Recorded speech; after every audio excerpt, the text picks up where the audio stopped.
So I have something to tell you. Last night I was out and we were out with my friend Shane, who has done a collection for us about food and romance. She is a professor of food history at NYU, and she's fascinating in all ways. And I think she's terrific. And so we were out.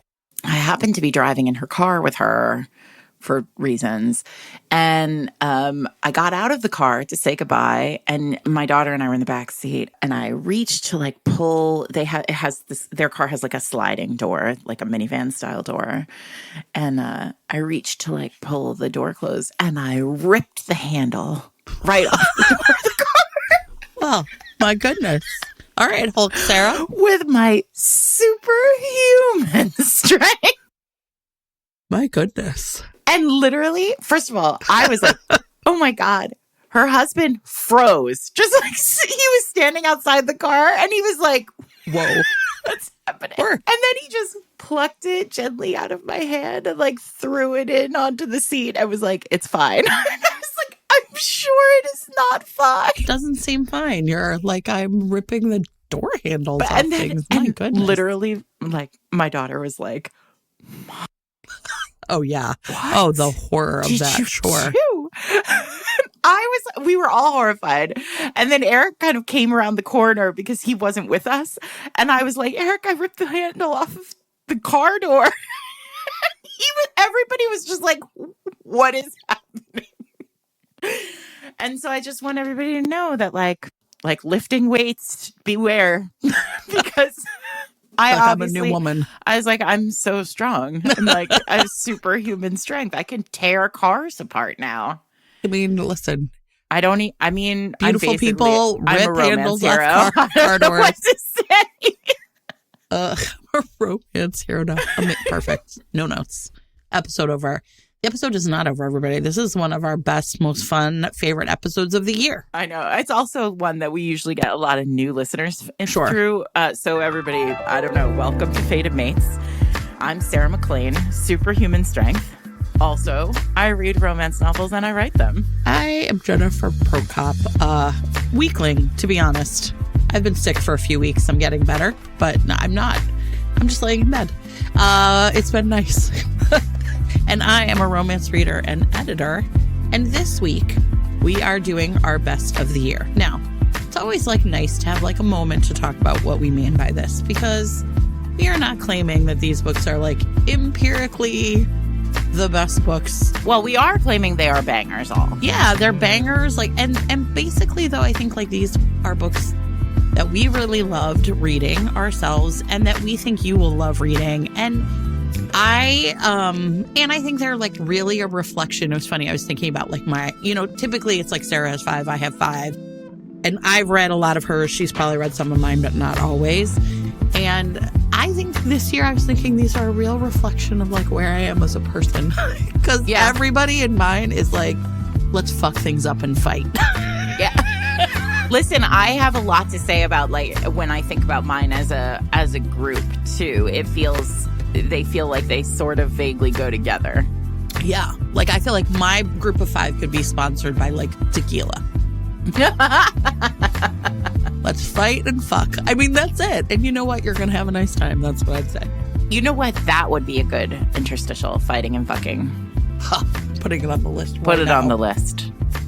It's going to be next week, though. It actually might be next week. Sometimes you have a hard time thinking of new ideas. Fighting and fucking would be a great interstitial. Yes, it would be. Eric will have to figure out what we call it. Tequila. I don't think we could call it fucking. I literally think like that But maybe we could put an asterisk in the thing. Also, I just want to like say out loud to people who are out there who are listening, like there's always, especially now with the internet being a place where everybody just says whatever they think at any time. There's always like a lot of like, I think just sort of despair. Yeah. When these lists come out at the end of the year, because they often feel like, you've been passed over, or books that you love have been passed over, or in some cases, there's, a massive, like a whole group of people maybe missing from the lists that have been, collected. And I think that what I would say is these lists are just naturally subjective. Like, there is not one of them is made, like, obviously it's right now, like Goodreads, best of the year. Yeah. Whatever. I don't know what they fucking call it. Whatever. The Goodreads vote on this. Just call it a popularity contest. It's literally like that's a numbers game right there. Yeah. And like, it ends, it really does feel like that list especially is just like the books that sold the most. And I know that because like there have been 3 Colleen Hoover books on that list. I know that because I actually crunched the numbers and I looked at the like actual sheer number of like reviews, like rankings, like not reviews, right? That like each of these books got. And you know what? They're astronomically popular, these books. And so you can't, but it's interesting because I think we have always, so we've been doing this, I don't know, we've been doing this for 7 years. So I guess we've been doing this for maybe 5 years. Have we done it from the beginning? We did not do it the first year because we are literally like 4 episodes in, right? But we have every other year. So starting in 2019. Yeah, best of. Yeah. So you can first and foremost, if you go to fatedmates.net/best of, you can see our picks for the best books of the year for as long as we've been doing this. I was looking at it yesterday. Like, they continue to be great. There are books I go back to. I'm very proud of us, to be honest. Gosh, if you were just like, I want to start reading romance, or, I'm here because I've read 1 or 2. Like, I stand behind the fact that these are like now like 70 great fucking books. Yeah. You know what I mean? If you go back to the beginning, you will find terrific books from the jump. And I will stand by that. And then I would just say, like, we also do a lot of thinking about making sure that the list is very curated for us. Like, and, Jen will confirm this. Like, the list begins as soon as we start reading books for the year. Yeah.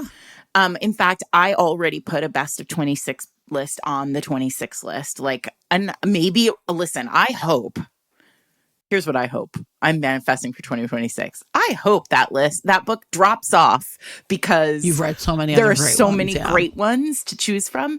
But like, we start from the beginning. We put like, there are usually about 20 to 25 books that we sort of like dance around. Yeah, right. Like, exactly. Maybe this or maybe that or maybe, and then sometimes it comes down to like, these 2 books are both so great, but we don't have enough indie romance on this list. We want to celebrate some indies. And so the indie gets on the list. Like, so I just want to say, like, these lists are so subjective, but also like, just because you're not on a list doesn't mean you didn't write a great book. And if you're just a reader, you might be like, gosh, I wish this book had been on it. Like, tell us about it, right? Reply to our social media posts.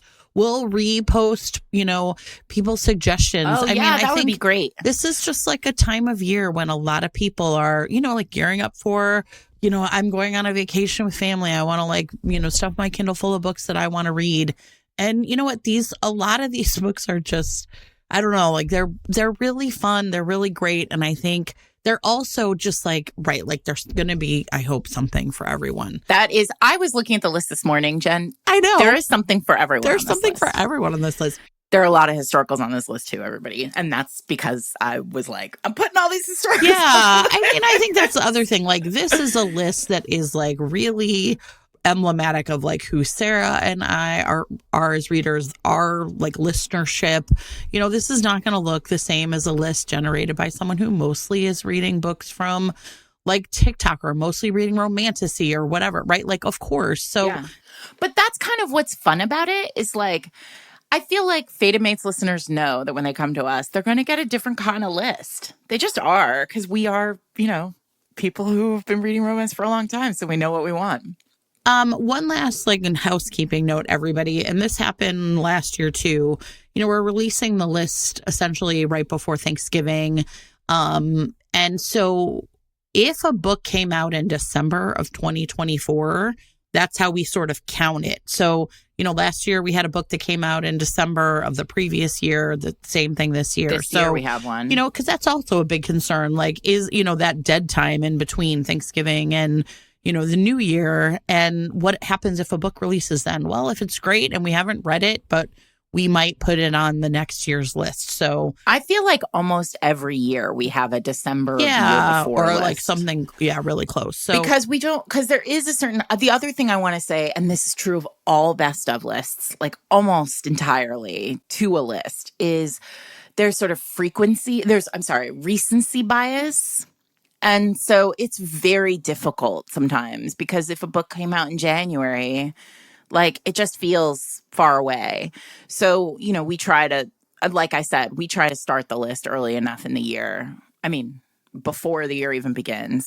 Two of my books I read way earlier in the year. And so I went back and was like, I got to reread these. And it was great, everybody. I fell right back into them. Yeah. And then I thought, this is what I want. This is how I knew that it was a good book. So I enjoy this as a task because I really like thinking about my reading year. One of the other things I will say is I feel like in the past, I have talked a lot about the books on the best of, like in the year. And this year, it's like if a book was on the list, I tried to like keep it secret. I know. I keep them secret too. I mean, although there are some books I put on this list that you have heard of, but there was one that I really danced around putting on the list. And then I was like, I've talked about it so much that I'm not. And everybody, that was Alexandria Bellafleur's The Devil She Knows. Is that what it's called? And I was going to put it on. And then I was like, no, I've talked about it plenty. So I can free up a spot. So anyway, everybody, just so that's like a little bit about our process. And, again, we're not saying these are the best books in romance, but we are saying these are 10 great books we loved. And these were some of our best reads of the year that were released this year. And then you want to talk about pocketbooks now, or do you want to do that? I do. That's next on my list. So as usual, we have an indie bookstore who has come on board to collect the traditionally published books in the box on the list for a book box that you can purchase right now. And one indie is also, if I think they could get it. Oh, really? Yeah, right. Oh, great. That's great news. So I'll talk about it as they come up. Yeah. It's 8 of the 10 books that are on the list are available in this box. The cool thing about this is you can buy the box either for yourself or for someone else. You can buy more than one box if you want. I always buy the box and then Me too. put the books, either give some of the books for holiday gifts, and then I always put the rest in my little free library. I do this thing every year, and I know I've talked about it before, but I do this thing every year where in my little free library, I wrap a handful of brand new books in wrapping paper and I put them in the library. And then I do a kind of happy holidays, here's That's great so reading. Nice, Sarah. And so people people get a little surprise gift in there. And so I do that usually with these best of the year books. But what I would say is 2 things. One, Hanukkah is early this year, feels like sort of early. It feels like mid-December. It starts on the 14th of December. Shipping everywhere is slowing down, especially for indies. The actual fulfillment is getting slower for them. So the earlier you can order this box, if you think you are going to want it, the better. So if you know you're going to ask for it from a gift giver in your life, maybe shoot them an email today. As a reminder, Jen and I we do not profit at all from this box. This is pure profit to Pocketbooks for fulfillment. And it's actually a lot less profit than they would ordinarily get because they are giving us a 20%. 25%, I think, if you add it all up. Yeah. It's wild. They're giving you, the purchaser, a 25% discount on the box. So if you bought all the books separately, you would pay 25% more. Their landing page for this is also super comprehensive. It's going to have some of their favorite books of the year. It's going to have Sarah's book. It's going to have, some of our, friends of the pod, maybe, or people that you've heard of that they might at Pocketbooks also have those books in stock. So it's a great opportunity to just get, a bunch of really fun romances for this holiday season. And support a great queer, woman-owned, feminist, anti-racist bookstore in Pennsylvania in 2025. Honestly, I love that for us. And so you can find the links to all of that and the full list in show notes always. But if you just want a quick URL, you can go to fatedmates.net/best of. And the link to the Pocketbooks website, to the order, and the full list of books will be there, along with the full list of books from the last 7 years. So, are we ready to start, Sarah? This week's episode of Fated Mates is sponsored by Lux, publishers of Lessons in Faking by Selena May. So this is a YA romance from a new YA publisher, and it sounds like a perfect little gateway into contemporary romance. Athalia Presley, our heroine, wants to rebuild the shattered bond that she has with her twin brother, Henry. Years of distance have come between them, and she is really starting to believe that this is an impossible task until a statistics class lands Athalia with an unexpected tutor, Henry's sworn enemy and campus golden boy, Dylan McCarthy. I love a tutor. Suddenly, Athalia has her brother's undivided attention, which is all she wanted. And it actually is fine because dating is the last thing on her mind, especially not with arrogant, impossibly hot boys like Dylan. But when she discovers that Henry's interest in her hinges on Dylan being in her orbit, Athalia makes a reckless bargain, offering to fake date Dylan. And they do the whole nine, Jen. They draft a contract. They set rules. The rules are numbered. I love it. They draw some boundaries, but you know what happens with hot tutors. I know what happens with hot tutors. It's YA, Sarah, so people are going to learn. That's what's going to happen in tutoring. That's what's going to happen. And listen, falling for Dylan was rule number 7 on Athalia's don't list, but I think they're going to break that rule, and I think we're all going to have a great time reading about it. Amazing. So if you would like to check out Lessons in Faking, it is available right now in print, ebook, and audio. And all Lux books feature gorgeous stenciled edges, art on the inside cover, and under the front flaps. This is a really beautiful book. So if your podcasting app supports it, you can click on the chapter title right now to be taken to buy the book. Thanks to Lux and Selena May for sponsoring this week's episode. Let's start. I'm going to start with Rosie Dannon's fan service. Because why not begin as we mean to go on? Also, I ripped the handle off a car door yesterday. Sure. And I feel like that's a little werewolfy. There you go. So people in the Discord love this. They made a best of, and like 10 or 15 people had this on their list. Oh, I haven't even looked at the Discord best of. That's so fun.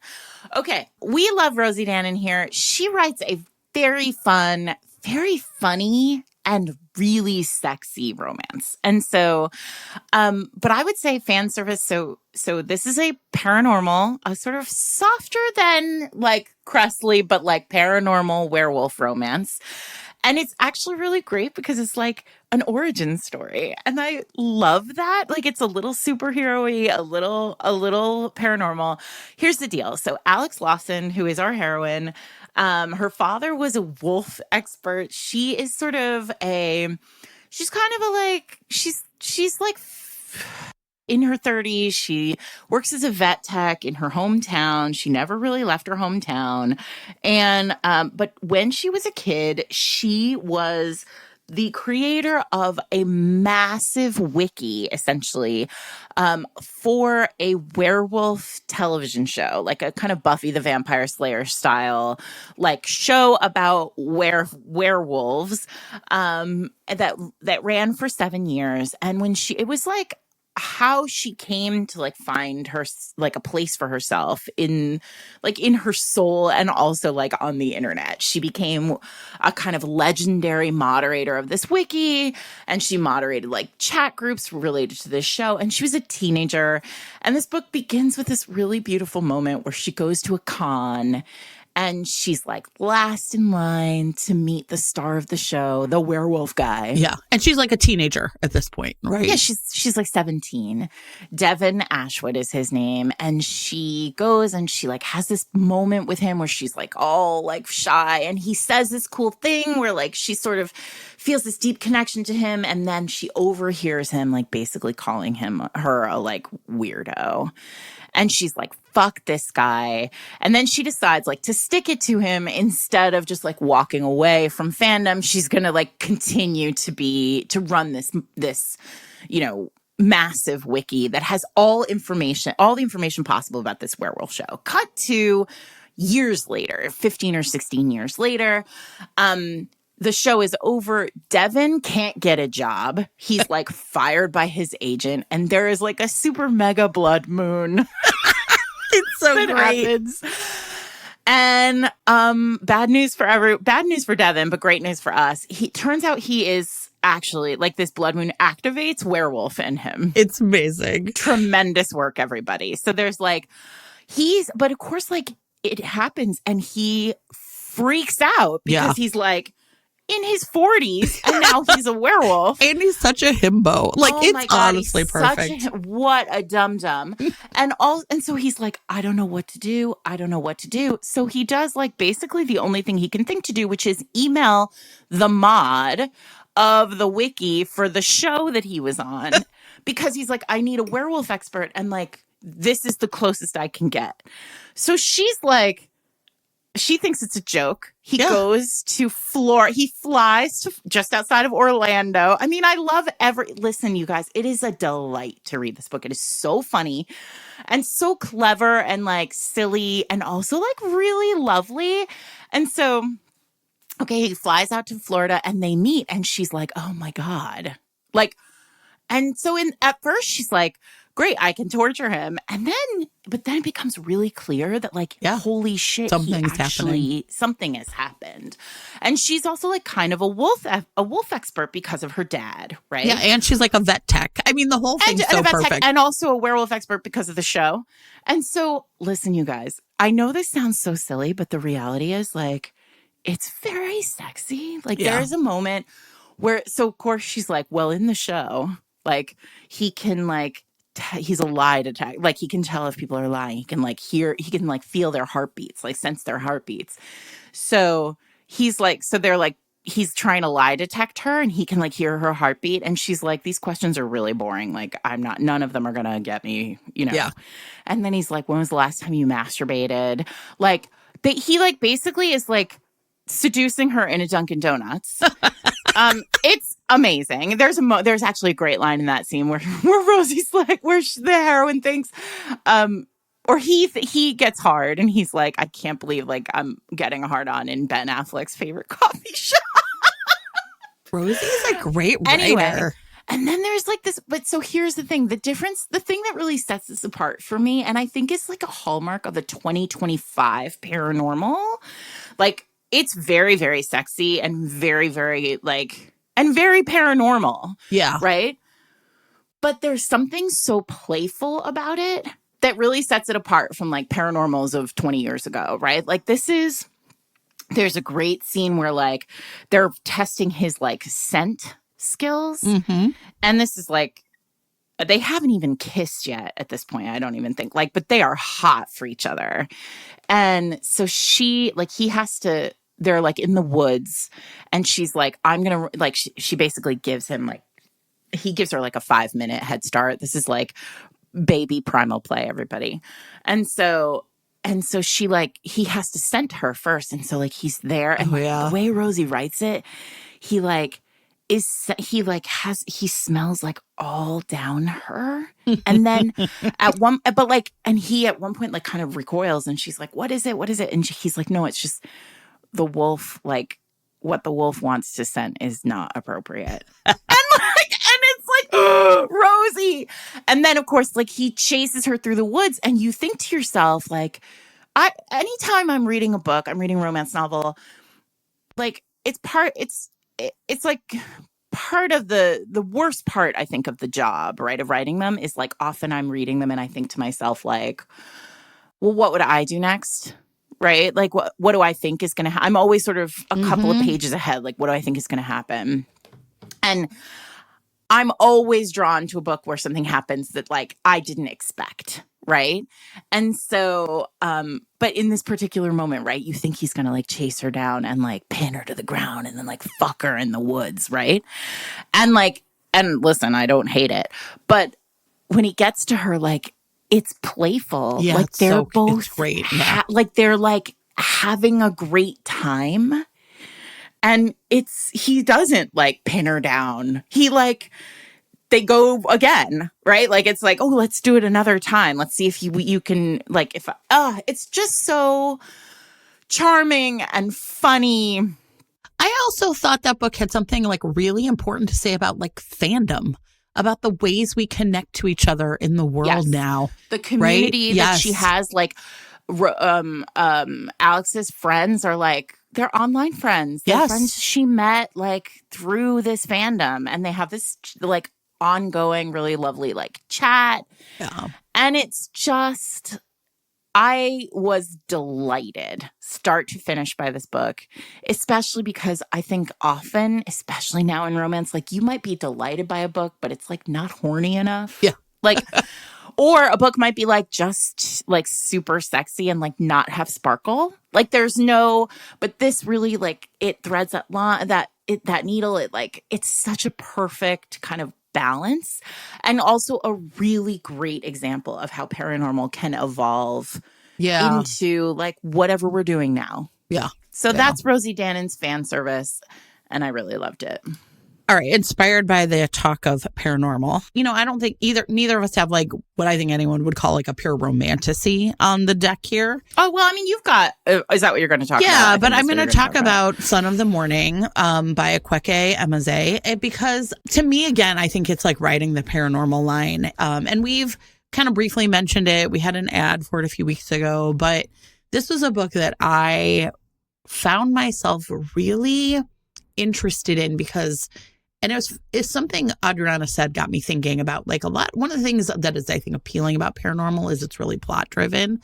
But I think that this book is instead really driven by a lot of big ideas. And that's what I think made it so interesting to me. So Galilee is our heroine, and she's been raised by a matriarchal family named the Kincaids.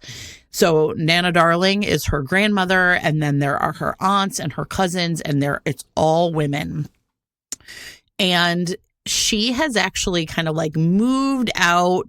The town's name is Salvation. She has a really good friend named Oriaku and another friend named Bonbon, and she's sort of like finding her way. And she's actually like warded off her apartment so her like nosy family can't like, you know, like look at her. And she knows that she is different from her family in some kind of way, but she can't quite figure out what it is. Well, Oriaku comes from a crazy rich Nigerian family. In fact, there's this great line at the beginning where Oriaku invites them to a party, and like they basically think like there's no better party than a party held by a rich Nigerian. Like, right. It's just going to be. And in fact, it's like Oriaku has like stylists come to get them ready. And, you know, like the Kincaids are wealthy, but like not like this. So anyway, there is an artifact that is being displayed at the party that it turns out is like a gate to hell, and it's malfunctioning. And so the security team that just Oriaku thinks are like normal turns out to actually be Satan himself, Lucifer. Sure. And his demons, like his princes, who are Leviathan and, you know, kind of like Beelzebub, like names you've heard. Belial, right? And like they're both, you know, men, women, non-binary. Like the princes are, you know, that's just like their title. Anyway, listen, it's so hot. So they try to get into the room to see this artifact. And Lucifer, who Oriaku just thinks is like the head of security, is kind of like, no way, you guys can't come in here. You're just a brat trying to bring your friends in here, but like we got to secure this item because they know what it really is. And Galilee essentially makes like a deal with Lucifer. Like, well, how about you and I have a dance, and then you let my friends in to see it. And he knows that she's not right. And so he's like, well, I'm not going to let her in anyway, right? Like, so, okay, fine. But instead, Sarah, listen, they go out and she lets him oral sex. Boom, like in a fucking hallway. He puts a glamour that's your over favorite. It before is. They even kiss? Correct. That's your favorite. Yes. And then like they go off and like that night, like they have sex. And there's this great line. And I did listen to this in audio where I like where like she basically is like, oh shit, I just had sex with the devil himself. Whoop. What happens again is like Leviathan, who's his like sort of first in command, who was like a lover millennia ago. Lucifer and Levy were lovers. You know, everyone calls him Lucy in the book, which is also really funny to me. Lucy and Levy were, you know, lovers a really long time ago. There's like some of the chapters are in the point of a view of a villain who also was a previous lover of Lucifer's, who will do anything to bring him down. And then you have Galilee, who is just kind of for the first time has someone who's saying to her, like, you're not human.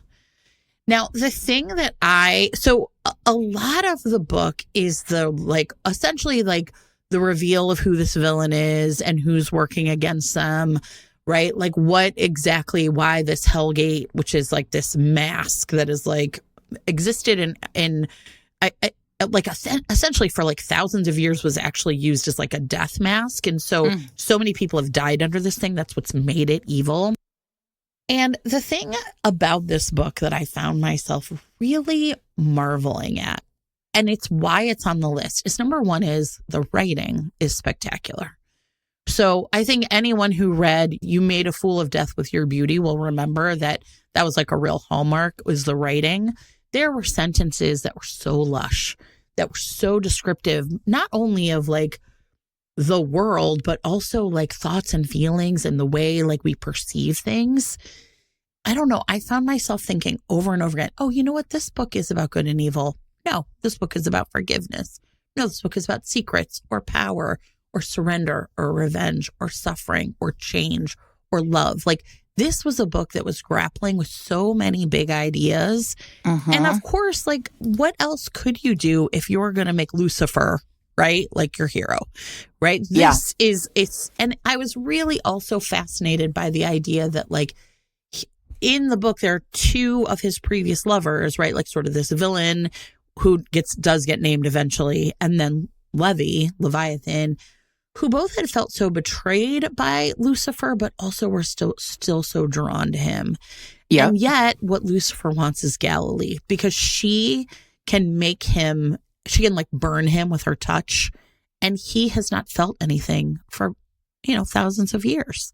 Yeah. Now, by the end, there's essentially Lucifer and Levy and Galilee are in sort of a bit of like a triad situation, like a polyamorous situation, right? And I really just found myself thinking I could read this book 7 more times and every single time focus on some different thematic question that the book was grappling with. And I think that's what made it such a powerhouse of like the books I read this year. I really wanted books that were trying to say something big about love and about who we are, right? When we interact with like someone who has the power to change our perception of ourselves. Yeah. Which I think is what all good romances are supposed to do. But this is a romance that really like had no fear about saying that. I think the other thing I really thought about a lot is Lucifer, of course, right? Whenever you have Lucifer as like your hero, you have to ask yourself about like the angels. And Michael, right, the archangel, is sort of like another villain of the piece. And at one point he says to Gally, he's like, you have made the classic blunder, essentially, of thinking that being an angel means you're good. And I found myself really thinking about that also in a year where so many characters are flatly good, but in fact, no work. Yes, the goodness is its own kind of evil. I loved it. So it's Son of the Morning. It's terrific. This week's episode of Fated Mates is brought to you by Darcy Green, author of After the Siren. So, Jen, this is a newish sport for romance to tackle. I love it. Do you like what I did there? I do like what you did This book, After the Siren, is about Australian football, which is different than American football and different than soccer, and a specific Australian sport that lovers refer to as footy. Theo Bastavros is a game-winning, tremendously hard-working Australian football player, and he has done everything he possibly could, and he has taken every perfect right step to get to his game-winning moment and failed, unfortunately. Oh, no. So here we are. He's got a second chance, a new season, and he is playing for the Brunswick Falcons. Also on the Falcons team is Jake Cunningham, who is a Falcons fan favorite, a constant headline because he is like chaos in the streets and has no intention of being the first AFL player to come out of the closet as gay. Jake thinks Theo is extraordinarily hot, and let's be honest. He probably is. I mean, this is a sports romance, so he looks great, I'm sure. Theo thinks Jake is a colossal pain in the ass, but when they are forced into extra training together, they don't expect to find friendship, and they definitely don't expect to find something that looks a lot like sexy dating. Ooh. But Jake has no intention of coming out, and Theo cannot jeopardize his shot at redemption. And so these two are going to have to figure out, like, just what they're willing to do to find love and to be successful on the field. And this sounds like a scorching hot, very playful, very joyful, fun read for people who love footy. Yeah, and who just are looking for like a new sport to check out. And and listen, Freya Marsky said she loves it. A queer Aussie sports romance she's been waiting for. So nice. what a well, I trust Freya. Yeah, exactly. What a review. So if you are looking to check out After the Siren, it is available in ebook and audiobook. And if your podcasting app supports it, you can click on the chapter title right now to be taken to buy the book. Thank you to Darcy Green for sponsoring this week's episode. All right. Well, you said going down before they kiss, and so that's where I'm going next. I have another one. Because I think about you, Jen. Because I want you to have nice things. Thank you. You're welcome. I want to talk about Lorraine Heath, everybody, because why not? I mean, I always want to talk about Lorraine Heath, but I want to talk about her book, which came out. This is a December of last year book. I want to talk about Tempest of Desire, which is, oh man, this is a great historical. I mean, it is a great historical. And, you know, we talk a lot often. And in fact, we talked about Gorilla Twins, right, this recently. And we talk about how historical is, Adriana always says, like, historical is the Broadway of romance, right? Like, that's where big feelings, big, like, show numbers, like, it feels big and beautiful and bold.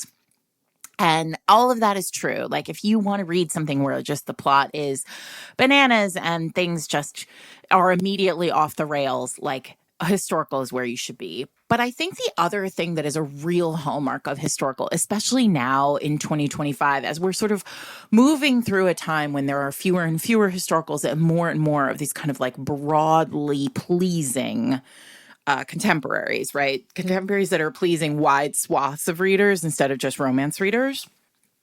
I think historical is also a place where like the feelings themselves are deep and romantic. And this book, A Tempest of Desire, is a wildly romantic book. And I think sometimes you forget. I said it to Eric last night when he was like, well, what are the books on the list this year? And we were going over them. And I said, you know, it's just so romantic. And he said, well, isn't that what we like? Isn't that the job? And I was like, you would think that is the job. But actually, sometimes I think we are losing romance from romance in a lot of books these days. And so what I want to say about this, so here's the tee up. We talked about this. I feel like we maybe ran an ad for it in December. But so Marlo, our heroine, is, I don't even know if I should start with Marlo because I feel like it's one of those things where both characters are just so perfect. I'm going to start with the beginning of this book because the setup of this book is terrific. So there's a storm, terrible storm, absolutely like wicked storm. And there's a man, Viscount Langdon, who is on this island in the sea, you know, at a distance from England, the land. And they're just, I mean, like lightning, thunder, wind. Think of him in his greatcoat, just out in the wilds of the storm, just like being buffeted by everything. I want it already. And he's there on the cliffs of his like island, and he's all alone, and he's thinking about all the ways that he fucking hates himself. Yes. And of course, we don't know why. But of course, like, but he's been on this island, or he's been like isolating himself for some amount of time, like a year, 18 months, and he hasn't had a woman, Jen. Oh, of course. He hasn't had a woman. And it's dark, and there's storm, and he looks up to the sky and he says, "My kingdom for a woman." And there is a crash of lightning. And he looks down on the surf below, and there on the beach, would you believe it, is a woman. I love it. Passed out. And he's like, holy shit. And of course, lightning is fast. And he's like, did I see her? Did I make her up? Oh my God. But what if she is a woman? What if there is a woman passed out on my beach? I have to go down there and get her. So he goes down, and he goes down with his like greatcoat and his giant lantern, Ichabod Crane style. But sexy. And then he gets down there and he flips her over, and he's like, holy shit. Like the universe hadn't just sent him a woman. The universe had sent him London's greatest courtesan. End of chapter 1. Sarah is feral at this point, right? Of course. So here's the thing. So that is the tee up, and that does sound bananas, right? Turns out Marlowe, London's greatest courtesan, is a balloonist, an aerialist. The problem is, like, in hot air ballooning at this time, there's like no good way to stop your balloon. So it's sort of like you can't.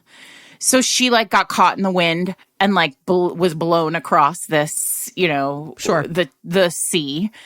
Only to fall to almost her death. But he saves her, and she's like battered. And of course, he brings her up into the house, passed out. And, he lays her down in the only bed. I mean, I would hope so. I mean, please, obviously. Sarah. And what ensues, Jen, is like basically a fishbowl romance, right? Where it's these two, there's no servants. He cooks all his own meals. He lays all his own fire. He is like broken up about, a million things, about like a kind of tragedy from the past.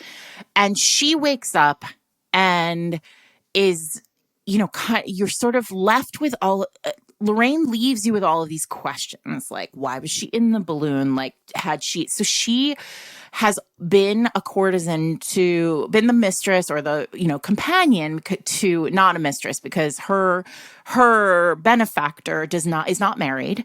And so like but she has been his companion for all of these years. She is like magnificent and wonderful and beautiful in all ways. And there is like a story that comes out over the course of this book where you discover, or at least the beginning of this book, where you discover that there was a time some amount of months ago before, Langdon got traumatic, where Marlowe's benefactor wagered her in a card game with him. And she knew that he had the cards in his hand to win her. Mm. And he, instead, when he lay his hand, lost. He had like switched out the cards in his hand so that he lost her. And so she's like, fuck this guy. Yeah. He had the chance to have me and didn't. And he, of course, in his head is like, this is the greatest regret of his life, aside from the one that, broke him. Because he's like, I had the chance to kiss her, to like have her for one night. And I didn't take it because I wanted her to choose me. Like I wanted it to be her choice. Sure. And so these two have this like deeply intense few days in this home where they just talk. Like every scene is like there's a scene where they find her balloon the next morning after the storm, and she's like, so they sit together on like the floor of his like living room, his parlor, and they together sew they stitch up all the rips in the balloon together as they're talking about their That's amazing. past. I mean, like, it's so every word of this book is so beautifully measured. Yeah, Every I love that. scene is so thoughtfully, wrought. And I think as a writer in me, like, I just kept like kind of marveling at Lorraine Heath's ability to tell you a story about two kind of, I wouldn't even call them broken, but like two kind of people at sea. Yeah. I mean, literally at Literally, sea. right. And then like somehow finding each other, and like it's so romantic, and they want each other so much. And then of course they go to bed one night, and she's she's hit her face, and so her lip is like swollen and hurts. And he says to her, like, she's basically like hot for him at this point. Like, she's just desperate for him. And she's like, would you kiss me? And he's like, no. But like, when that lip is healed, I'm going to kiss you and you're going to fucking know it. Right. And then they're like, and she's like, oh, I'm so hot for him. And then he's like, but you have other lips I could kiss. Woo. I know. Sarah. And I'm like, oh, pardon me, Langdon. My goodness. And so there, Jen, is your scene. Sure. And then, but it's just so beautiful. And then, of course, like his family, of course, you can't live in this kind of like isolated paradise forever. And then like that, the morning after this kind of moment, they're in bed and they're having this like magnificent sort of peacefulness. Mm-hmm. And then his brother comes. I was like, somebody's enters got to break the and burst, like burst the immediately bubble, right? recognizes her. Right. And the outside world comes crashing down, and it's like, she's a courtesan, he's a viscount. There's there are all these kind of pieces that end up having to, the outside world is chaos. Right. Right. And they are peace. And it's beautiful. And it just does so much of the like romantic work of romance. Like, it's one of those books where you feel like two people find each other, and it's just magnificent. And so that is A Tempest of Desire by Lorraine Heath. This week's episode of Fated Mates is sponsored by Zara Doyle, author of Emma and Her Wolf. So everybody, this is the second in the New York City Werewolf series, in which all of these are like, the first two books are adaptations of Jane Austen classics. I bet you can guess this one is Emma. So what we have here is Emma is really, honestly, has to put up with too much. Her father's fourth wife is around, and this woman's nephew Theo is both awful and annoying. He is staying with them. He's taking up all the space in front of the house with his huge SUV, and he is like super cocky. He's always like taking off his shirt, like flexing. And Emma is just like, what is going on? He thinks he is the moon goddess's gift to women. What an idiot. So he is really like, it's like almost like, I don't know, like this kind of, I don't know, like cat versus cat, right? They're always at each other. And so he really wants to like wine her and dine her and take her out to dinner. But Emma is just like not into this. She just wants to show him that there is more to like the wealth of their family. So, she is really committed to just sort of like, I don't know, like not putting up with his nonsense. But the more time they spend together, and then the more she sees that he is down to earth, he knows how to talk to people, he can be really sociable and kind. She's maybe wondering if she was wrong about him. So at the family's charity ball, he tells her something that makes her body positively react. And now Emma's not so certain that he's been an annoyance, and maybe she is ready to see the real Theo, including perhaps with his shirt off. Well, if you like the idea of a werewolf with his shirt off, then you will very much enjoy the idea of Emma and Her Wolf, available right now in print, ebook, audiobook, or with your monthly subscription to Kindle Unlimited.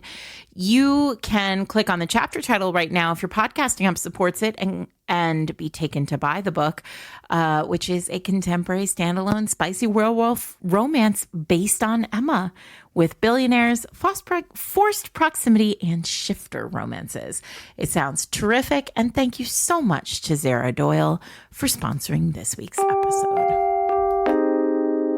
I could go in so many different directions right now from there. But I think what I'm going to do is really like the whole outside world is crashing in question is one I'm very interested in. So I'm going to go to Some Kind of Famous by Ava Wilder.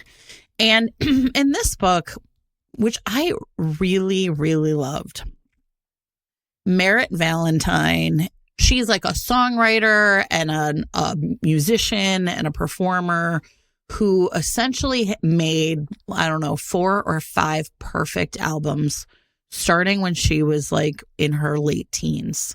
Like, and I'm talking like 16, 17, 18, and through her kind of like mid 20s. And then she burned out and flamed out in a really public way.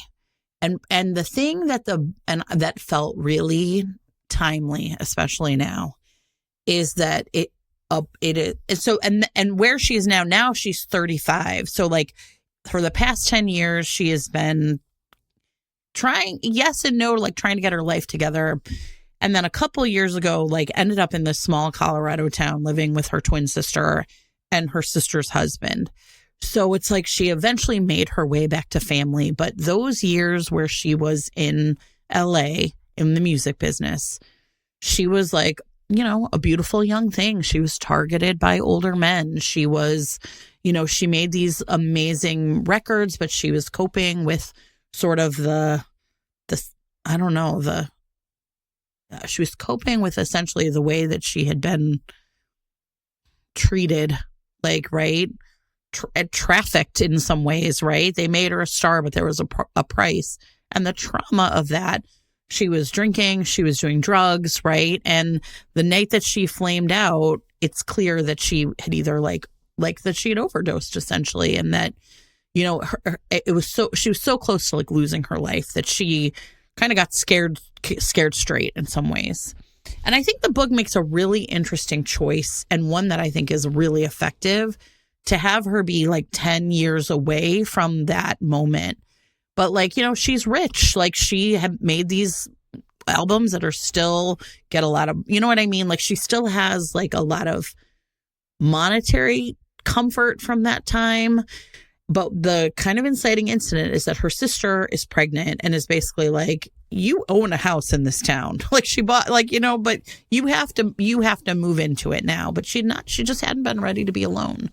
So what she ends up doing, Merritt ends up hiring Nico Petrakis, who is a little younger. He's 30. He has lived in this town for like 8 years. And there's a lot of tension, of course, in these like beautiful Colorado mountain ski towns between essentially like the rich people who can afford to live there and then like the working class people who make everything run. And so Nico does a lot of like, you know, kind of is like a one-man contractor, essentially. Mm-hmm. So Merritt hires him to kind of get her house in livable order. And the two of them become friends and then, of course, lovers. But it's really interesting and so well done because Nico is facing essentially facing the fact that like, okay, this is a job that will allow him to actually like have some savings, but he's like a regular person. He means like a couple $1,000s in the bank. And she is really aware of the fact that she has made a lot of mistakes with men. She got a really interesting diagnosis at some point that she had essentially like, you know, I mean, like a diagnosis from a therapist that ended up making her feel like garbage instead of helping her figure out how to deal with her life. And she's just really afraid that if she like lets herself fall in love with Nico, she will essentially like fixate on him and it will be really unhealthy. And she was always willing to put these men first. And at the same time, her past comes calling because her old agent wants her, or manager, wants her to like come back to LA and work with a young singer who is like Merritt herself. Wildly, wildly talented, but also young and sort of at the mercy almost of the forces that ruined her. Nico is I think also a really interesting character because he has, suffered some heartbreak. He had an old girlfriend who like he's been living in the same house, but like there's always other renters. He's a renter, but there's always like people going in and out, but he's been steady there.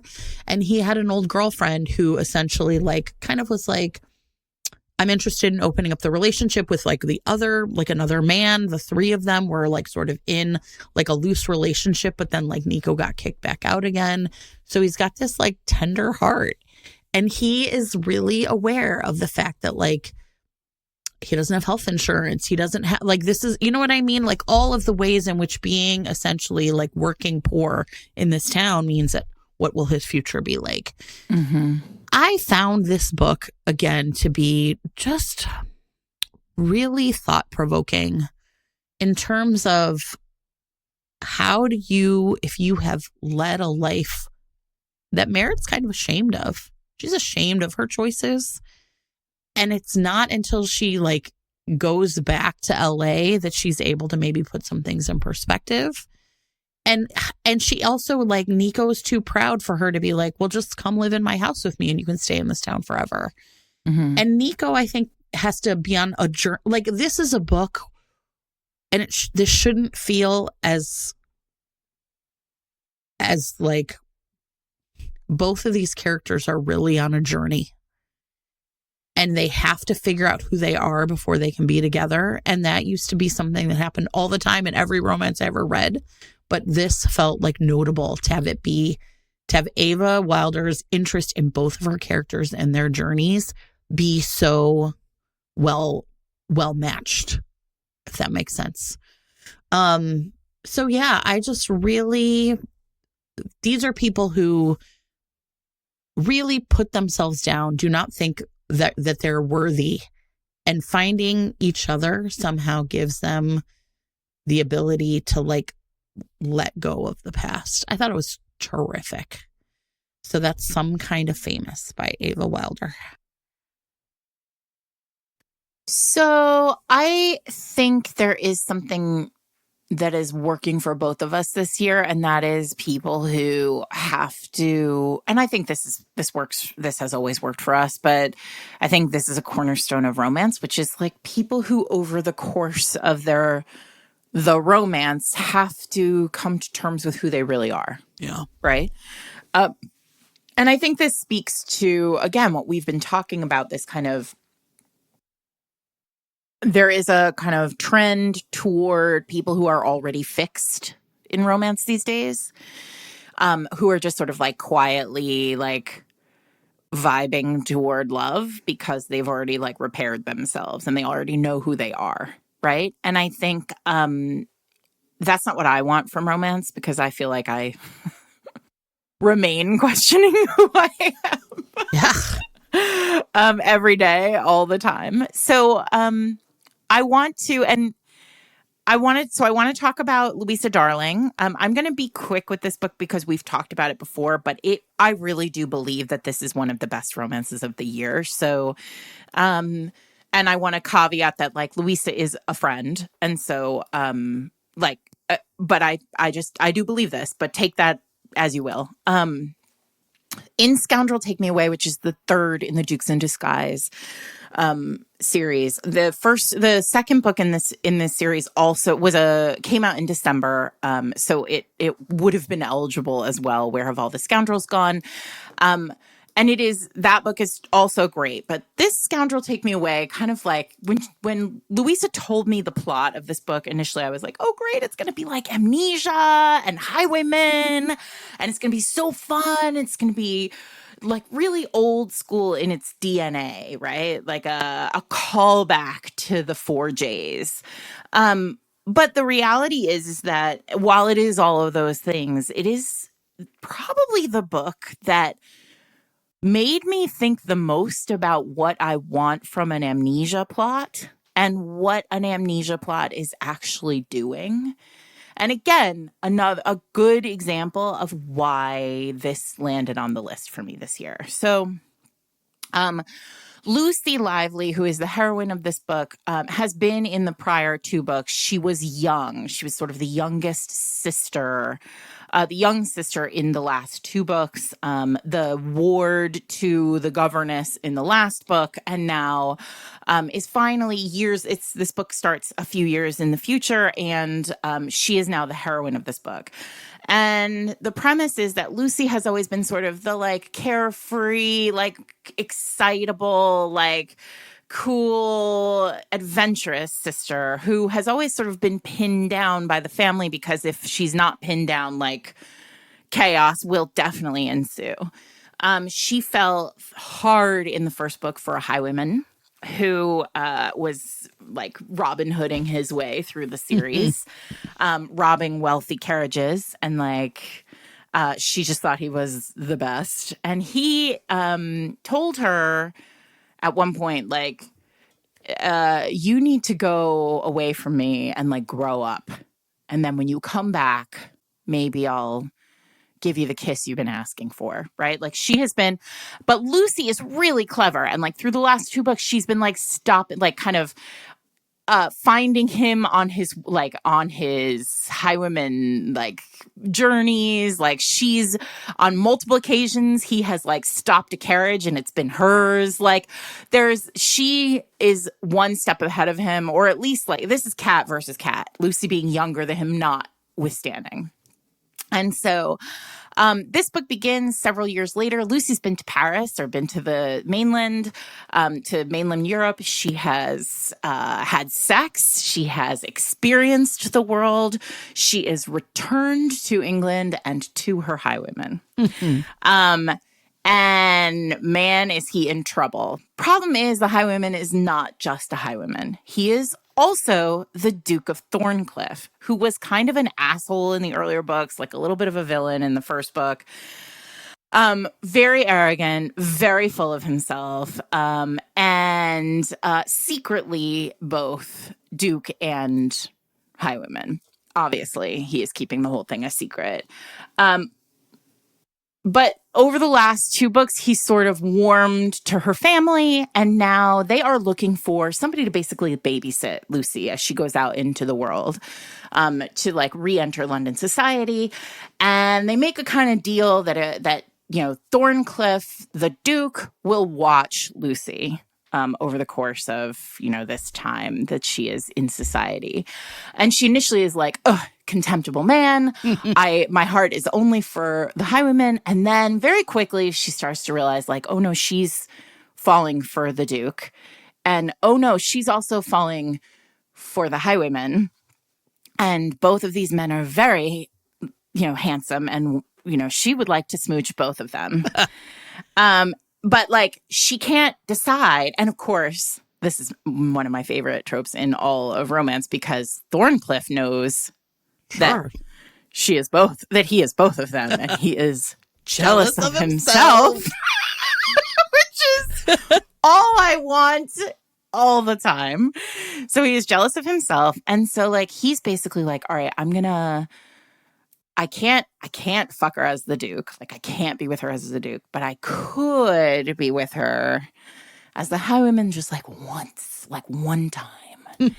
And so he climbs up her trellis and into her bedroom, because of course he does.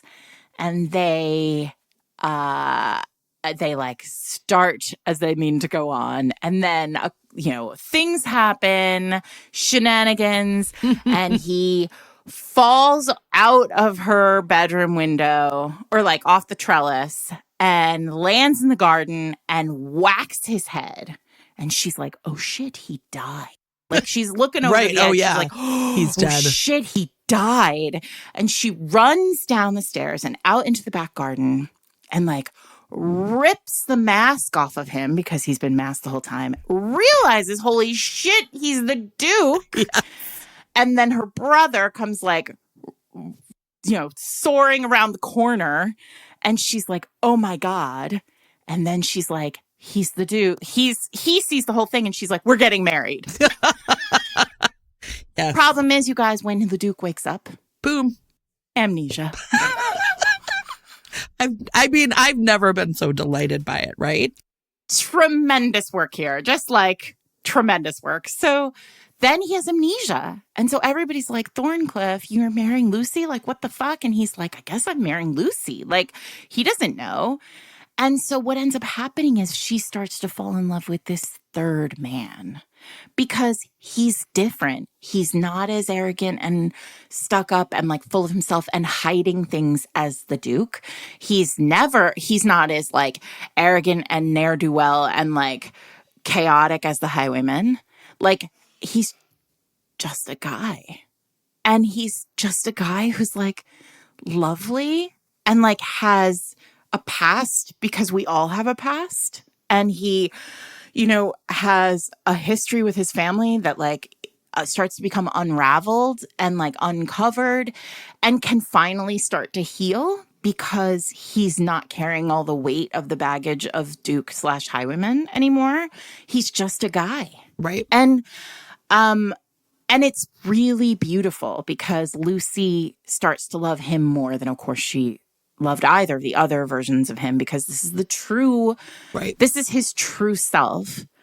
And as it starts to happen, like, I think what's wonderful about this book is there's so many places where like Louisa could have chosen to overcomplicate this. And the reality is like, this is just two people falling for each other. And then when he, of course, like remembers everything, like it is complex and she has, basically he's here. He has this fiance now. Yeah. And like they have to negotiate that, but they negotiate it like grownups in a really like evolved, beautiful way. Because he said, go grow up. And she did. Right. Yeah. And that's what's so great she did about what it. he told her to do. And now she's back and she was far more grown up than he was. But now he's grown up too as this new third person. It's really great. It's a really like, it's what you want from historical. It's what you want from a romance. Like they deserve each other. They love each other. Yeah. Big fan. That is Scoundrel Take Me Away by Louisa Darling. This week's episode of Fated Mates is sponsored by Lumi Gummies. Consistent, mellow, and super delicious, Lumi Gummies are specifically designed to make you feel good, not stoned. Whether you're looking for an end-of-day de-stressor, a midday mood boost, or help getting the best sleep ever, Lumi Gummies has a strain that is right for you. So what has been right for me is needing to get some extra sleep. Everybody can tell from my voice I've been sick and really like fighting it off. A while. I'm old now. And one of the things that happens is, it's just can be really hard to sleep because I am so like weirdly like stressed out about how sick I feel. So, one of the things I've really found is that these indica gummies, and the one I like is Cotton Candy Crush. It's so basic. The one I like is cotton candy flavored. And I think the thing that it does is just really like sort of takes the edge off. Like, I can take all my cold medicine, but sometimes it's like that extra thing that gets me over into a good night's sleep is just like a little gummy. Listen, you too can get over the hurdle of your crazy, stressful day and try a little gummy by hitting up Lumi Gummies. Lumi Gummies are available nationwide. You can go to lumigummies.com. That's LUMI gummies.com and use the code FATEDMATES for 30% off your order. Again, that's LUMI gummies.com, code FATEDMATES for 30% off. Lumi Gummies, code FATEDMATES. If your podcasting app supports it, you can click on the chapter title right now to be taken to Lumi Gummies to buy some gummies for yourself. And thanks to Lumi Gummies, as always, for sponsoring this week's episode. I have one historical on my list, and it is a historical set in 1970. It's fine, everybody. And it's part of E.H. Lupton's Wisconsin Gothic series, which everybody knows I really loved. The first book was called Dionysus in Wisconsin and starred Ulysses and Sam. And then they have like kind of 3 books, and this is book number 4, and it's called Lazarus Home from the War. And Lazarus is Ulysses' brother, and the war he is home from, of course, is Vietnam. So everybody, of course, this is going to land on my best of list, right? Like everybody knows I've always been really obsessed with a Vietnam hero, but I also was very interested in the idea of like something about reading this book made me think really interesting thoughts about what historical can do. Right? Because if you're reading, there's many like sort of a Regency romance. We've all read thousands of them where we kind of like just think of it almost just like another setting. But in this one, what happens is, so Lazarus is home from Vietnam and really grappling with like PTSD, which of course nobody knew what that was. You know, he's working part-time at an art gallery, and sort of the inciting incident is like a handsome young man named Eli comes in, and they kind of like, you know, there's some chemistry between them, but, you know, Laz is not really like sure kind of what he's doing back in the regular world. And in this world, magic exists. So Ulysses was actually getting like a PhD in magic or something. And everybody in their family, in the Lukov family, has some sort of magical talents. And Lazarus is that he has like foresight. And it's really interesting. It's not super well used. There's going to be a later book, and I think we'll see more of it. But there's like this great scene where he has told Eli that's his gift, and they're like driving. And Lazarus is like, gets a green light, but he kind of like makes this like weird noise, and he just like stops and he waits. And then like a car runs the light, and then he just keeps going. And Eli realizes like he doesn't even really know when he's using his foresight. But the plot of the book is driven by the fact that one night, after Eli leaves the gallery, right, in chapter 1, Lazarus is attacked. Like he essentially like passes out, and it's like some bad guys have come into the gallery, and he has been hit over the head, and he thinks it has something to do with this particular painting, because people who have been buying these paintings by this one, I don't actually remember the artist's name, like strange things happen to them afterwards. And so Laz and like Ulysses and Sam and Eli are kind of all on the case. So like this series ends up feeling a lot like essentially almost like they're like Gothic romance mysteries. And all of the mysteries are essentially like what is happening in the kind of paranormal world of magic, and how is it that it's always happening in Madison, Wisconsin. Now, the part that was really interesting to me, though, is Eli's a neurologist. That's his job. He's new to town. He's got a sister in Chicago. He ended up in Madison, and he knows about this like new machine, this like MRI machine that can essentially take pictures of your brain. What? And so what they want to do is essentially like record Eli's brain as they're like doing a test to see if he can essentially like, they're going to throw like tennis balls at him and see if he can see them coming, right? Like use his foresight. And it was like a really interesting scene. It didn't have like a lot of plot payoff to like the larger world of like kind of what's going on with these paintings. But I found myself thinking it did have a lot of payoff in the sense that it was like really, okay, here's this historical asking questions about technology and how it can like, who are you if like technology says you're one thing or another, right? Like, what Ulysses wants, I think, is for someone to like fix his brother who's home from the war and is clearly not right. And what Lazarus wants is for people to leave him alone. And now we've got the presence of like this idea that somehow technology can fix him. And I found myself thinking like, isn't that a question we're asking ourselves all the time? How is the technology we're using ruining our brains or not, right? And so I found it to be a really interesting book. The romance between Eli and Laz is really, I don't know, it's just very sweet. It's very, right, like they kind of both realize that they're into each other, but, you know, Lazarus is just really afraid that he's too broken to be in love, which is like my favorite thing about a Vietnam hero, right? Of course. And but there's also, I think, there's a great scene later on where, right, like Eli is essentially really calls Laz, like, how come you're doing it this way?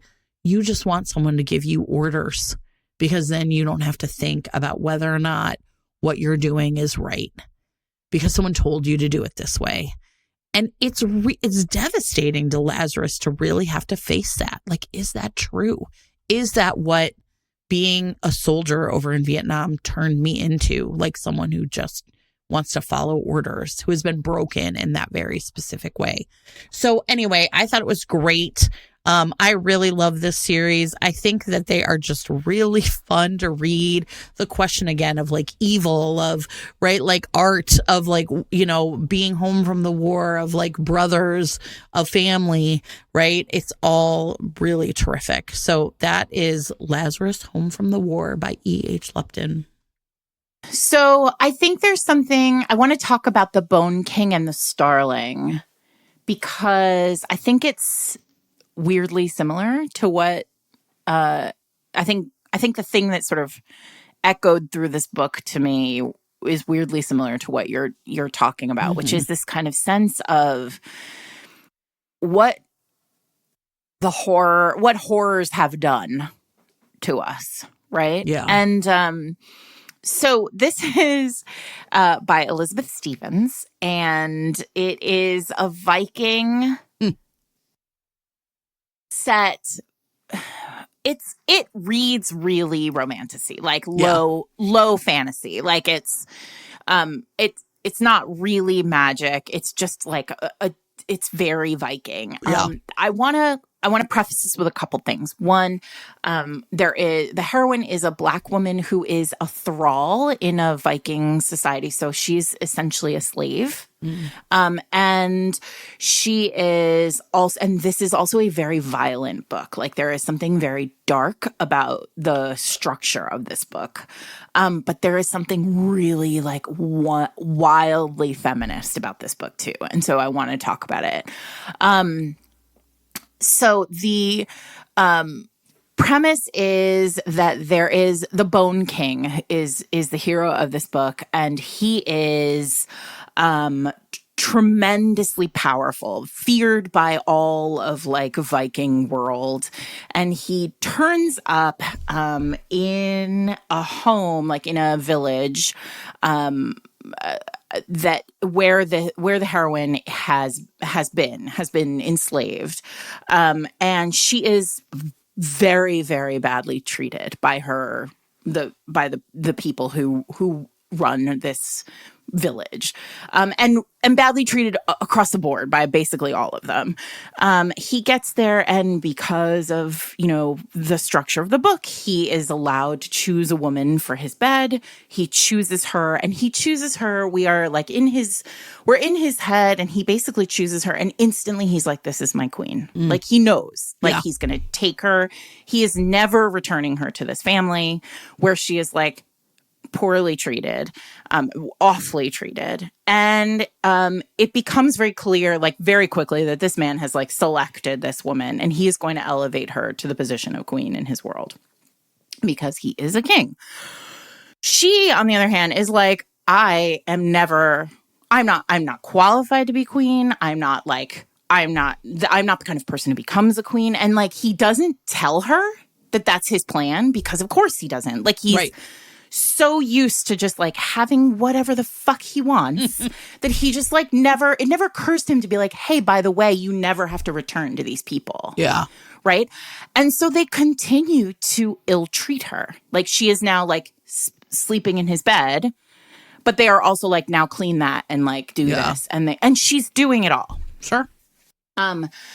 He finds out about this, and he is enraged. And like, he has the kind of rage that is like romance hero and then like plus. And the plus is important here, right? Because where he is enraged, where this might have been written in the hands of an author like me, right? Like he would be enraged and then he would like take her away or like, hurt them and then take her away. In this book, though, what Elizabeth does is she sets up a situation where he basically like tortures the people who have harmed her. And he tortures them on page in a deeply graphic way. Yeah. To the point where you as reader and she as heroine are really fucking uncomfortable. Yeah. With like what he has done. And I want to read, there's this great moment where, and then all the time, like he basically is like, I'm torturing this person and like horrible shit. So like if you are grossed out by like if this feels not good, like it feels like it's not for you, it probably isn't.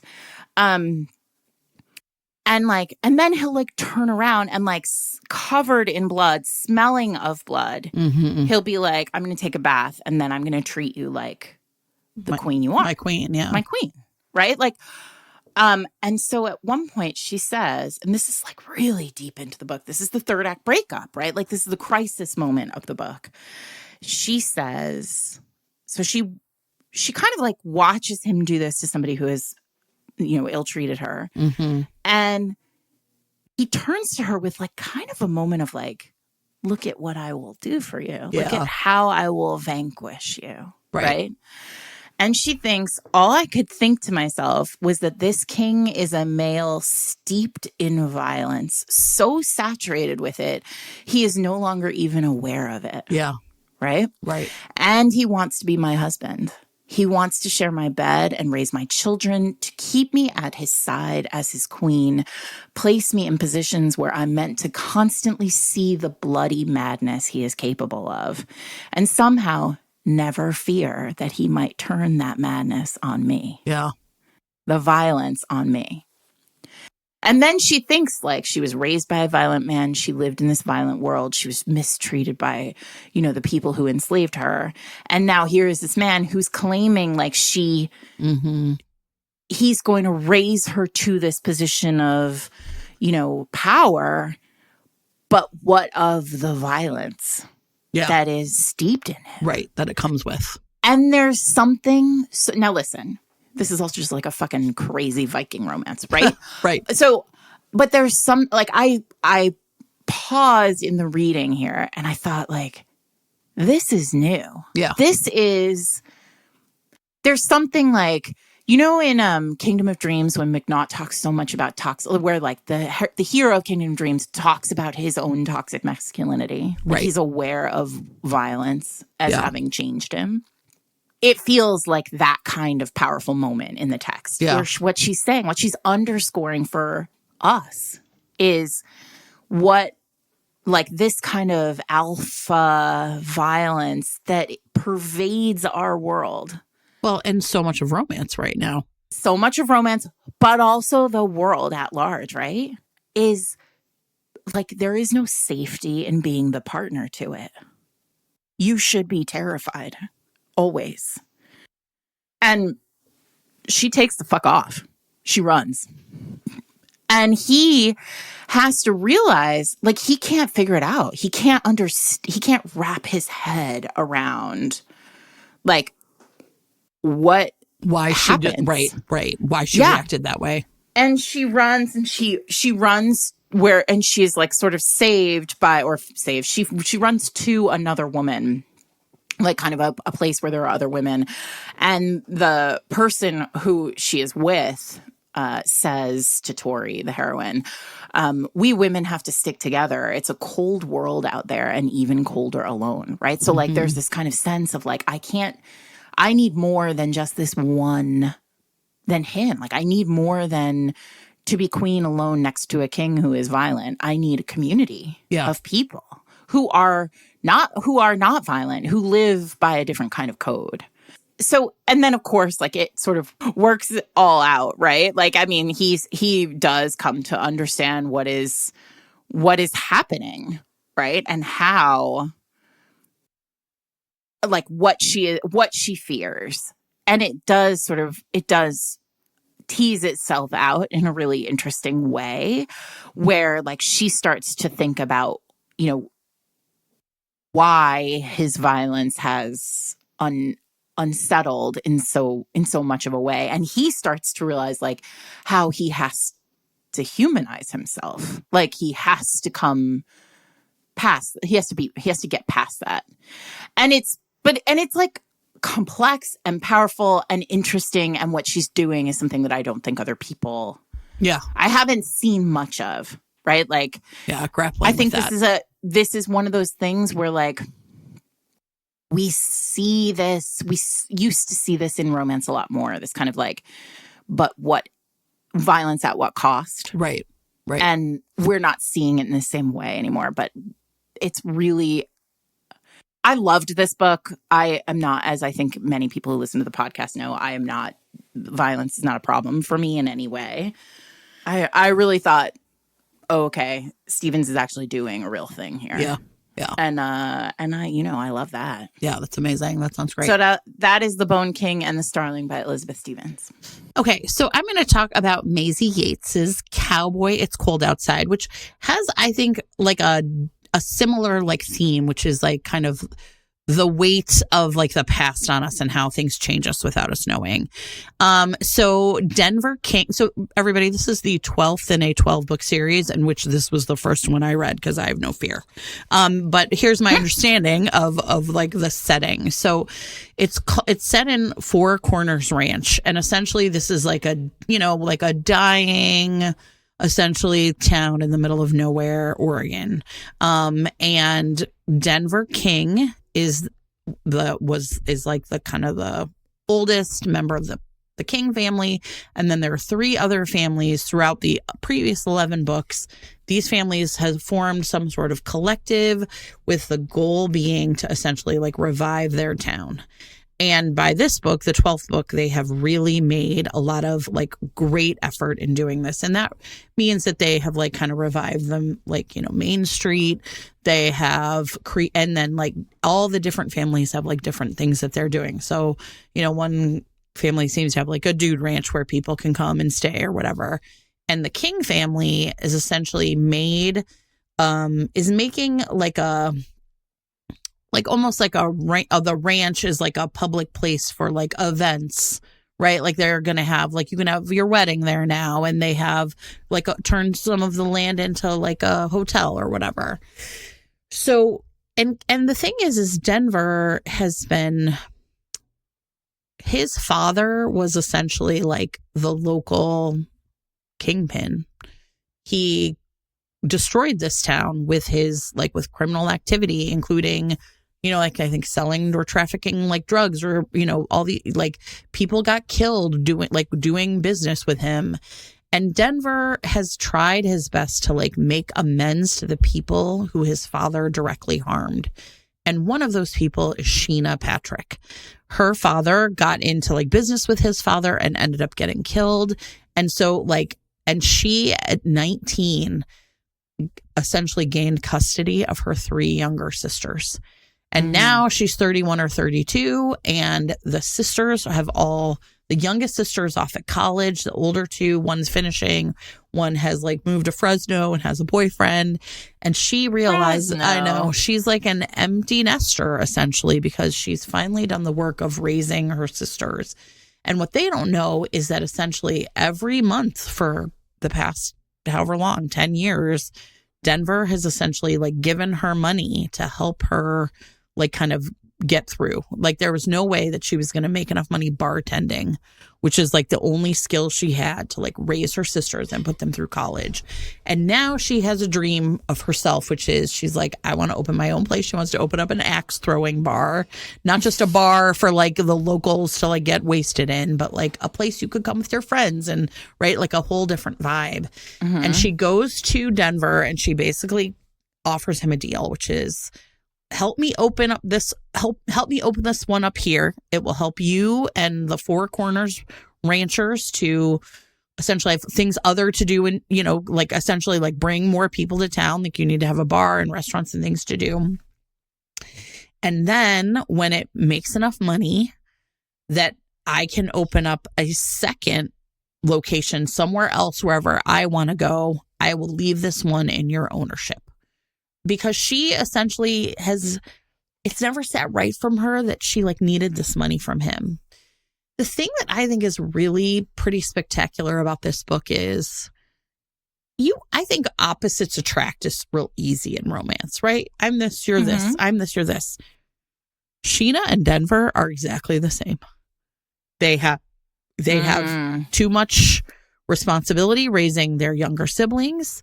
They have a real like a streak of pride a mile wide, right? The need for independence, to be the bosses, to be in charge.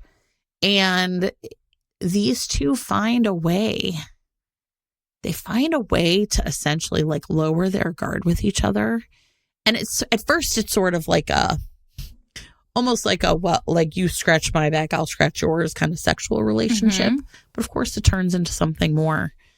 And I just found myself really, admiring that. Like, I think it's, like I said, so easy to kind of traffic in like we're different, but how do you make it work when we are the same? And I think the other thing is they're both so broken by what their parents did to them, right? Their fathers in particular, that it feels like they almost feel like they deserve loneliness. And now instead they are faced with the idea that like maybe they can find something together. And I just thought it was great. I really thought that it was, I don't know, just a really interesting way of exploring like, what does it really mean to like be with someone who is going to force you to let down your guard and really, I don't know, like be something different than you thought you could ever be with each other. Yeah. It's great. So that is Cowboy, It's Cold Outside by Maisie Yates. My last book kind of edges up on it sits, I think, right on the edge of romance novel and leads into romantic fiction. So, which is why I saved it for last. But it is A Showgirl's Rules for Falling in Love by Alice Murphy. And it is dual timeline and two separate couples. And the premise of this book, so the interior story is Gilded Age New York. It's 1897. It's set against a really vibrant, diverse, queer vaudeville scene where the heroine, Evelyn Cross, is a like plus size vaudeville star who everyone loves. And she is just like, she has been a huge, huge name in vaudeville. But in the 1890s, and she is kind of the leader of a troupe of vaudeville actors in New York City who are come from kind of a really rich myriad background. And she, the problem is that in the 1890s, historically, vaudeville was on the downturn because there was a different kind of theater that was coming to be the thing that like wealthy patrons wanted to do and see. And so she has become less and less wanted, maybe, or asked for in the world.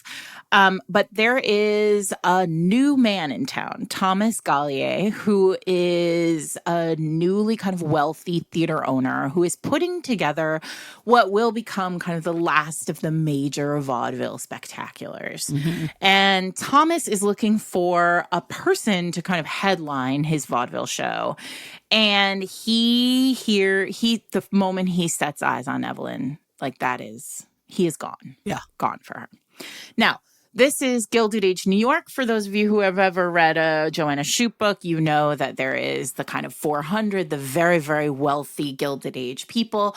Thomas needs to have like clear access into this world. He is wealthy, but he's not 400 wealthy. Mm-hmm. And he needs them to engage with him. He needs them to sort of pull him out of like theater owner into like wealthy, kind of respectable, whatever. And this is the push-pull of the the internal kind of historical story here, which is he and Evelyn are wild for each other.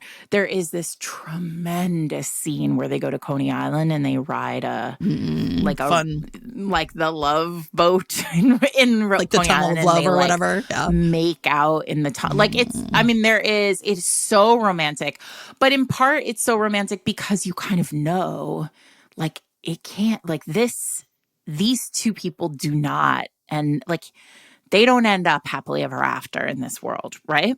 The other reason why you know they don't end up happily ever after in this world, and the reason why I put this kind of like right on the edge of romance, is because there is an exterior wrapper, a contemporary romance, solid romance, happily ever after style, that wraps this book. And that romance is between Thomas Gallier's grandson and the present day heroine, Phoebe. Phoebe she works at the New York Historical Society, or whatever it is in the context of this book.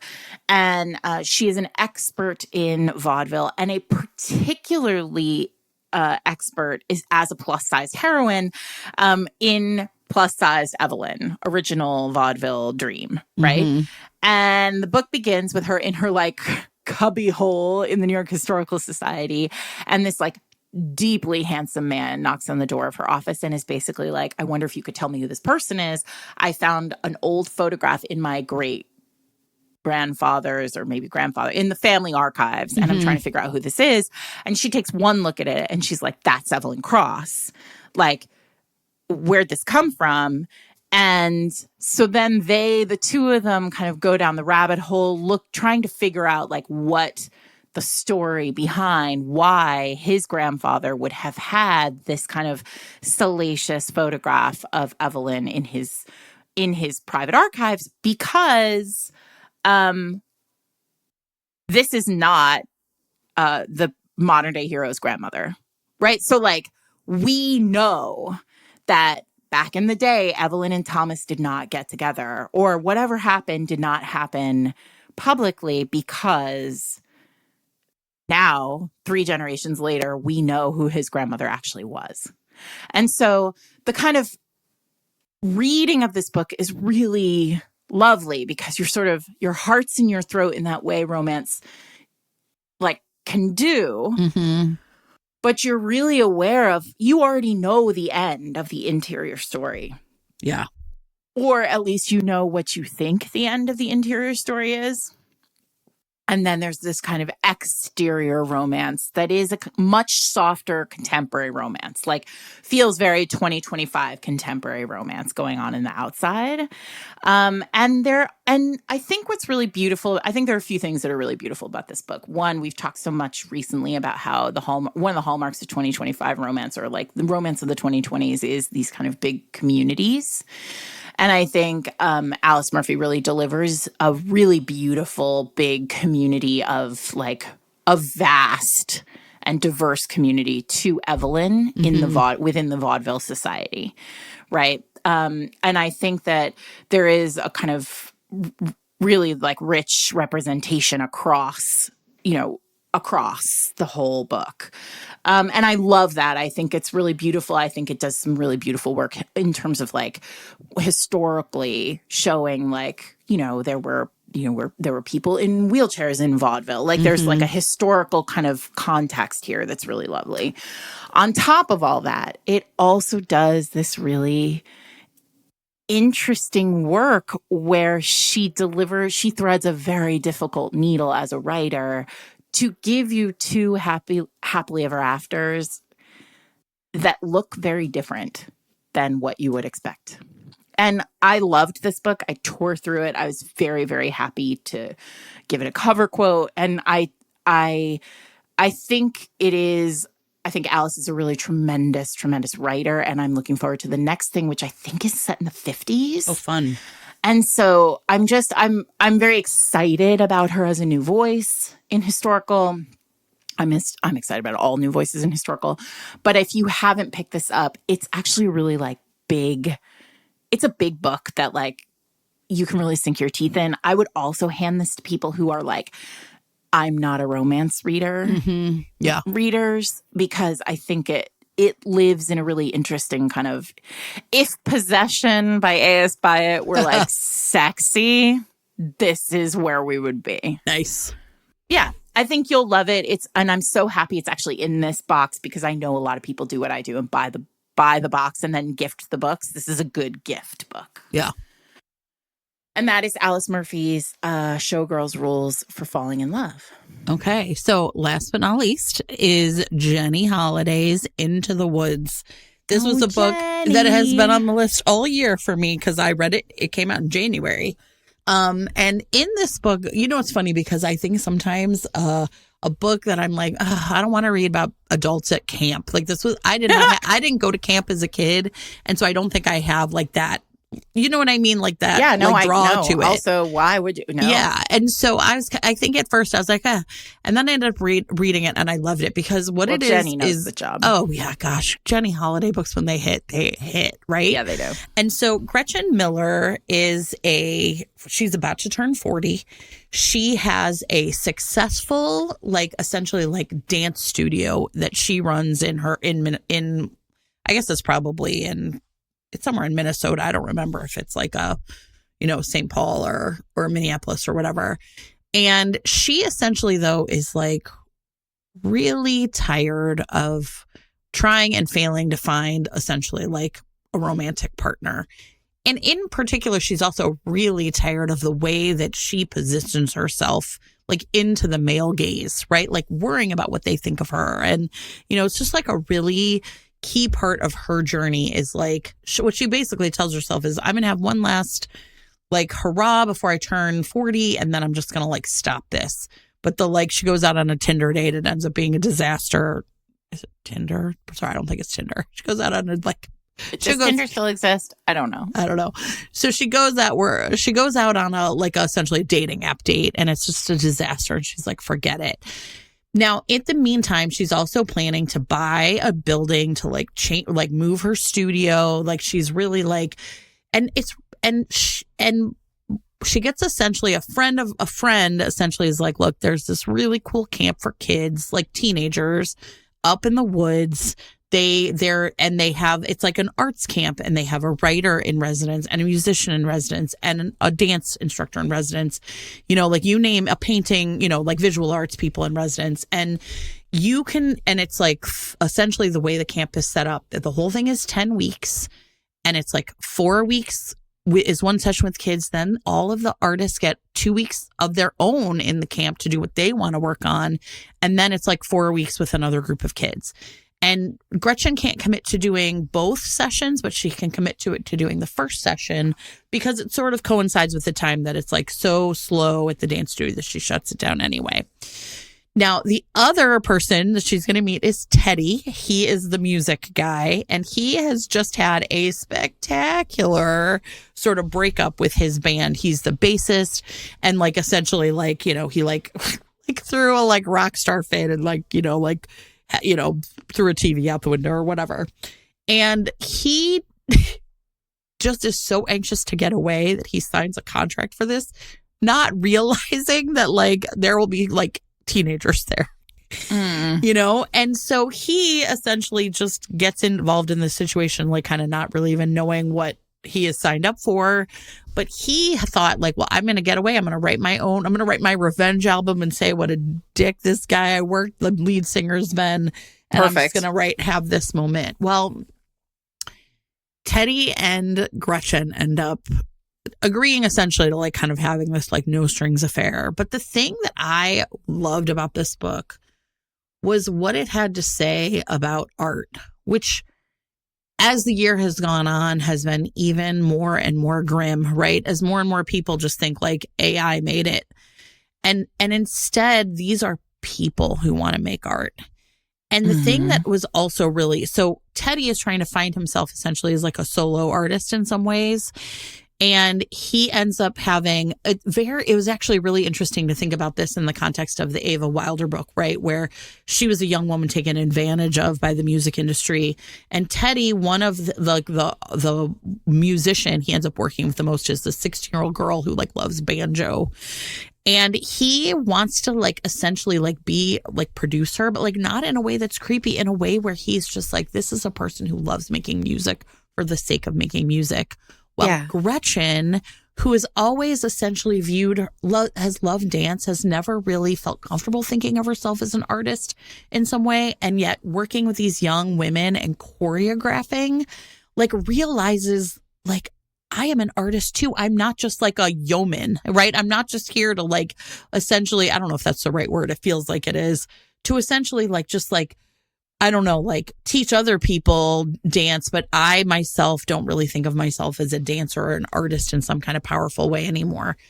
Their romance is so great. And their time in the woods, and like getting away from it all, essentially, it's like, again, like you pick them up and you put them somewhere else, and all of a sudden people realize who they are in a way that's so powerful. And then they have to go back. Right? She has to go back to Minneapolis and he gets left behind at camp. And what is going to happen between them? I thought this book was a perfect romance. I loved it so much. And I just loved, like I said, the idea of really thinking you still have things to discover about yourself, no matter how old you are. You still have art to make. You still have friends to make. You still have lovers to find. And it's really terrific. So that is Into the Woods by Jenny Holiday. I think we really did the job. I mean, I am telling you, everybody, I didn't realize quite how many historicals we had on this list, but fuck it. Historicals are bangers. Yes. You know what? They're not on anybody else's list.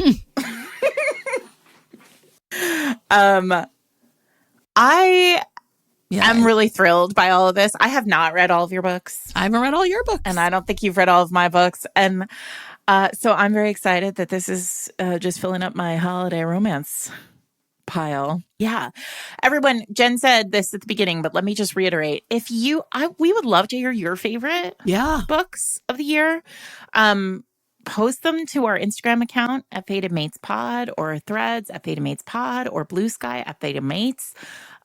You could drop them in the comments on the post at fatedmates.net. You can hit show notes and it'll take you to where we list all these books, and you can leave a comment with your favorite books of the year.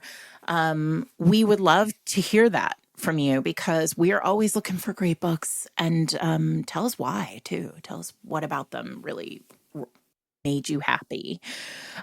You can get 8 of the 10 of these books from Pocketbooks right now in a beautiful book box. You will not be able to get Louisa Darling or E.H. Lupton in that box, but you can get them online via ebook and read them just the same way that you read all the others. Or check out their website. The Louisa Darling is also narrated by Mary Jane Wells. Oh, and I didn't say this when I was talking about the Lorraine Heath, but the Lorraine Heath is narrated by Will Watt. And when I tell you this man, he does a great job. And he sounds like straight up like Matthew McConaughey. No, that's the wrong person. He sounds straight up like Matthew McFadden from Pride and Prejudice. So you're going to have a great time listening to that in audio. Anyway, so you can head to fatedmates.net/best-of for the links, the full list of books, and a list of all the other best of the year books we've ever done in the past. If you head over to Pocketbooks again, click on the link at best of, fatedmates.net/best-of. Pocketbooks also has a list of their favorite books for the year on the website that you can add as add-ons. And there are some other books there that you can sort of tack on if you'd like. What was I going to say? It's the end of the year, which is crazy. That is crazy. We're already here. But so that means, you know what that means if you're a longtime listener. We've got holiday romances coming up. We've got best debuts of the year, or debuts we really love that you shouldn't miss coming up. And New Year's Eve, baby. New Year's Eve is coming, as you all know. New Year's Eve is always one where we do one that's definitely headphones in. And this year... Just put them in right now, everybody. This year it feels like a lot of headphones in. We'll have a special guest for that one. It's going to be a lot of fun. We are taking the week of Christmas off, so you won't get us then. But that seems... I'm going to just tell I have to write a book by then, so I'm just pretending that's... Fair. Months and months away. Correct. And our next read-along will happen between now and then, which is KJ Charles's The Magpie Lord, which you can get right now in ebook. Links are in show notes, as always. What else, Jen? What do we have? I don't know. We're just doing it, Sarah. That's all we're doing. I'm going to say here something that I said in the Discord. Oh, you can join the Discord right now at fatedmates.net/Patreon. Patreon members can pay as little as $5 a month to get access to the Discord, where you will hear a bunch of other people talking about their favorite books of the year, and you can share your own. But I said this to the Discord because you also get one episode a month that is private just to the Discord members and the Patreon members. But this year I have in New York City partnered up with New York Cares for their fulfilling their Christmas wish or their holiday wish boxes for kids in New York City. This is just us saying that if you have the funds, the wherewithal, the time, the energy, the will to help out in your community, it is the time of year to start doing that. And it is, the world needs you now more than ever. So, we are thinking of all of you. We are hoping that you're taking care of yourselves and taking care of those around you. It is coming up on that time of year when it just feels big. And yeah, that's what we have to say about all of that. I just did the whole ending like backwards, forwards. It's fine. Inside out. We're trying our best, Sarah. I know. Anyway, we hope that your year was filled with great books. We hope that if it was, you'll share them with us. And we hope next year will be full of great books too. Don't forget to go to fatedmates.net/best-of and order the box and support a great indie bookstore in Pennsylvania. Thanks to Pocket Books, as always, for being a part of the Best of the Year episode. All right. Have a good one, everybody.